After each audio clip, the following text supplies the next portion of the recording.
എല്ലാവർക്കും ഡെലിഷ്യസ് റെസിപ്പീസിൻ്റെ പുതിയൊരു വീഡിയോയിലേക്ക് വീണ്ടും സ്വാഗതം. ഇന്ന് ഒരു നാടൻ റെസിപ്പിയുമായിട്ടാണ് ഞാൻ വന്നിരിക്കുന്നത്. ക്യാബേജ് തോരനാണ് തയ്യാറാക്കുന്നത്. ചോറിൻ്റെ കൂടെ കഴിക്കാൻ പറ്റിയ നല്ലൊരു തോരൻ്റെ റെസിപ്പിയാണിത്. അപ്പോൾ ഞാനിവിടെ ഒരു പാനിലേക്ക് കുറച്ച് വെളിച്ചെണ്ണ ഒഴിച്ചിട്ട് ഒന്ന് ചൂടാക്കി എടുത്തിട്ടുണ്ട്. വെളിച്ചെണ്ണ ഒന്ന് ചൂടായി വന്നപ്പോൾ 1/2 ടീസ്പൂൺ കടുകാണ് ചേർത്തത്. കടുക് ഇപ്പോൾ നന്നായിട്ടൊന്ന് പൊട്ടി വരുന്നുണ്ട്. ഇനി നമുക്കിതിലേക്ക് ഒരു 1/4 ടീസ്പൂൺ ഉഴുന്നുപരിപ്പും കൂടി ചേർക്കാം. ചെറിയ തീയിൽ വെച്ചിട്ട് ഈ ഉഴുന്നുപരിപ്പ് ഒന്ന് മൂപ്പിച്ചെടുക്കണം. അടുത്തതായിട്ട് ഇതിലേക്ക് ചേർക്കുന്നത് 2 ഉണക്കമുളകാണ്. നന്നായിട്ട് ഇതൊന്ന് ഇളക്കി കൊടുക്കാം. ഇനി നമുക്കിതിലേക്ക് കുറച്ച് കറിവേപ്പിലയും പച്ചമുളകും സവാളയുമാണ് ചേർക്കേണ്ടത്. അപ്പോൾ ഒരു തണ്ട് കറിവേപ്പിലയും 2 പച്ചമുളകും 1 സവാളയുടെ പകുതിയുമാണ് ഞാനിപ്പോൾ ചേർത്തത്. ഇനി ഇത് നല്ലതുപോലെ ഒന്ന് വഴറ്റിയെടുക്കണം. അപ്പോൾ സവാളയൊന്ന് നന്നായിട്ട് വഴന്നു വന്ന ശേഷമാണ് ഇതിലേക്ക് ക്യാബേജ് ചേർക്കുന്നത്. ഞാനിപ്പോൾ ഇതിലേക്ക് 2.5 കപ്പ് ക്യാബേജാണ് ചേർക്കുന്നത്. ഇതുപോലെ കനം കുറച്ചിട്ട് വേണം ക്യാബേജ് അരിഞ്ഞെടുക്കാനായിട്ട്.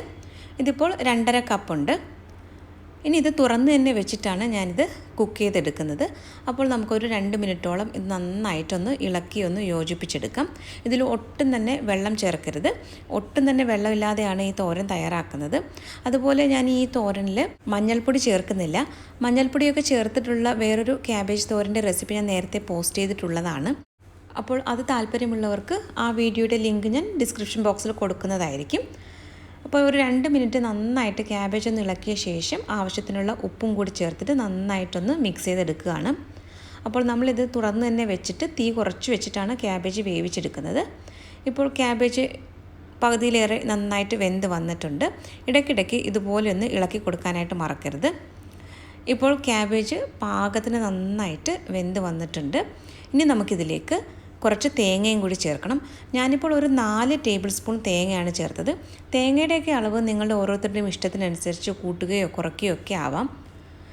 തേങ്ങ ചേർത്തിട്ട് നന്നായിട്ടൊന്ന് ഇളക്കി യോജിപ്പിച്ചെടുക്കണം.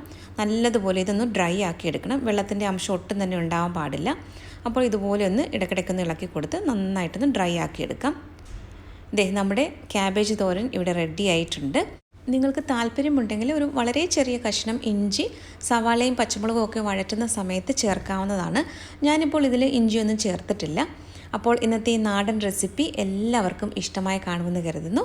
മറ്റൊരു നല്ല റെസിപ്പിയുമായിട്ട് വീണ്ടും വരാം. താങ്ക്